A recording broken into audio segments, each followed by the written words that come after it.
The most famous real crimes that took place around the world. Part 1. These true crime stories are so horrific. It's difficult to believe they actually happened, or that human beings could be capable of committing such atrocities. And yet, these stories are indeed all true. Sometimes, real life is a lot grimmer than fiction. Sometimes, real life involves murder, abduction, betrayal, torture, and death. Let's start the video. 1. Dennis Nilsen. Dennis Nilsen was a serial killer who killed 6 people. In the late 1970s and early 1980s, he would pick up young men at London bars and then take them home to strangle them. He would also bathe and dress the bodies, frequently keeping them for weeks or even months, and talk to and have sex with them before eventually burning or flushing them down the toilet. He was only apprehended because the leftover parts of the human he had tried to flush away were stuck in a drain outside his home. 2. Dorothy Stratton. Dorothy Stratton was an ordinary 18-year-old girl working at a Dairy Queen in British Columbia, Canada when she met Paul Snider. He wooed her with sweet words and assured her that she would be a superstar.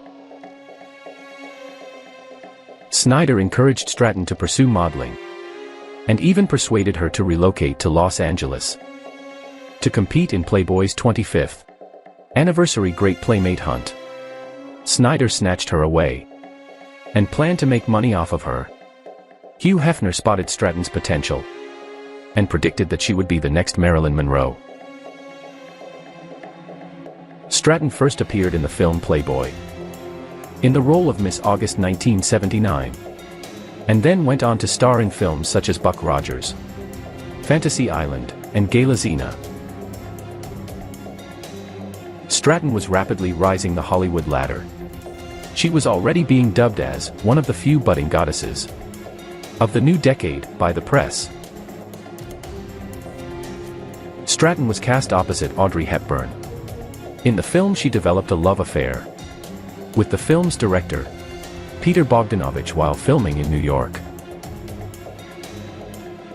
Snider became suspicious of Stratton and hired a private eye to follow her around. When she went home, however, she revealed the truth to her husband. She was in love with Bogdanovich and wanted a divorce.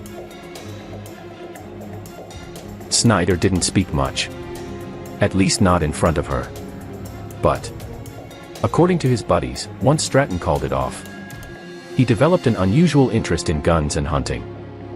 He bought a 12-gauge shotgun, took a few shooting courses, and began whispering in people's ears that Playboy had a policy of not printing nude images of women who were slain. Stratton paid a visit to Snider at his house on Aug. 14, 1980, to negotiate a property settlement. She had promised him in the divorce. Snider, on the other hand, would take advantage of the fact that they were alone to make his move. Snider shot Stratton in the eye with a 12-gauge shotgun, killing her. He then turned the shotgun on himself after raping his dead wife's body. 3. Diane Downs. Diane Downs shot her 3 children and drove them to the hospital in 1983. One of her daughters died on the way to the hospital. Another had a stroke, and her son was paralyzed from the waist down.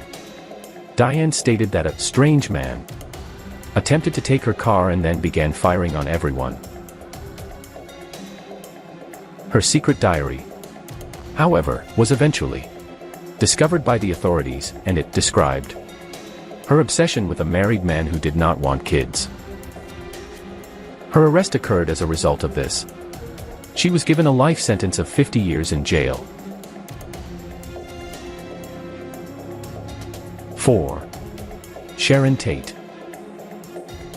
For decades, Hollywood and the rest of America have been scared By actress Sharon Tate's horrible murder by the Manson family while she was more than 8 months pregnant.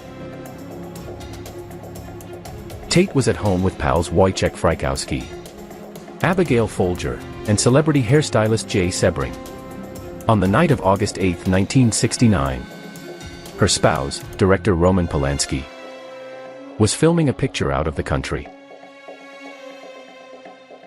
At the time, the couple was renting a posh home in Los Angeles' Benedict Canyon neighborhood, which would later become the site of the heinous killings.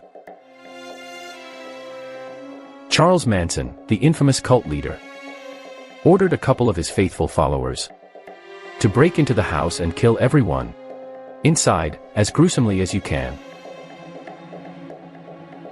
The cult members assassinated 18-year-old Stephen Parent, who was visiting the estate's caretaker, as soon as they entered the premises. Then they went inside, their sights set on the people who lived there. They rounded up the 4 people and tied them up in the living room. Sebring objected, claiming that the 8 months pregnant Tate was being tormented badly. But all he got was a bullet in the chest, a foot in the face, and a knife after a knife driven into his body until he died. Folger and Frykowski managed to liberate themselves from their shackles and attempted to flee. The attempt to flee was unsuccessful. They were pursued by the killers, who savagely stabbed them dozens of times. Tate was the only one who had survived. She begged her captors to let her live, so that her unborn child may live. The Manson family, on the other hand, was unmoved. They stabbed her to death and drew the word "pig" on the front door with her blood.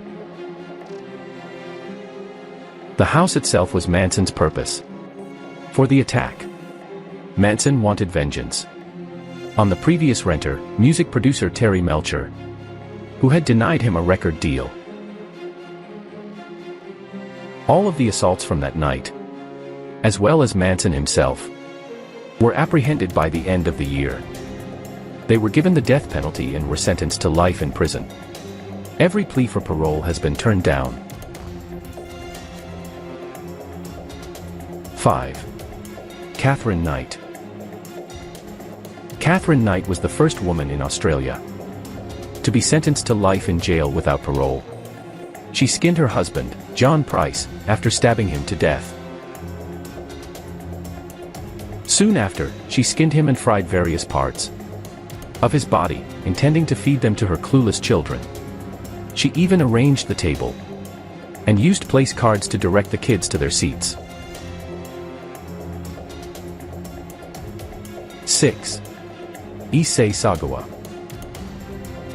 Issei Sagawa fatally shot a woman in his residence in 1981. He consumed various parts of her body over 2 days to absorb her beauty. He had intercourse with her body as well. Later, Sagawa attempted to dispose of the remnants in a lake near his home in France. After 2 years of waiting for his trial, he was judged insane and the allegations against him were withdrawn. He eventually gained prominence in Japan and became a mini-celebrity there, where he could not be lawfully jailed, and he has remained free to this day.